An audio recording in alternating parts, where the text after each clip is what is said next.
Kamusta mga boss? Welcome sa ating DIY PC repair channel. Biglaan na lang daw hindi na nag-boot up ng maayos ang laptop na ito.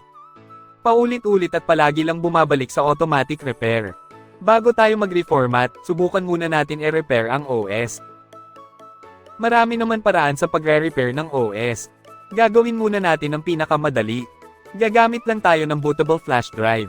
Bago ang lahat, ayusin lang muna natin ang settings ng BIOS at dapat naka-priority sa boot up option ng ating flash drive.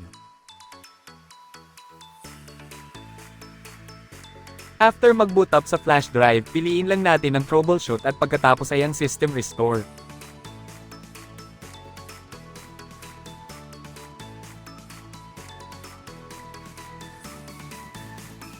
Hintayin lang natin mag-load ang software.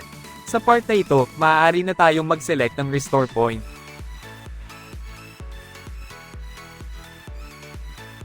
Sundan lang natin ang procedure hanggang matapos. Hindi din tayo dapat mag-alala dahil hindi naman tuluyang mawawala ang ating mga files at ang maaari lang maapektuhan ay ang mga settings at mga applications na na-install dahil ito ay maaaring mag-rollback depende sa date ng napili nating restore point. One eternity later.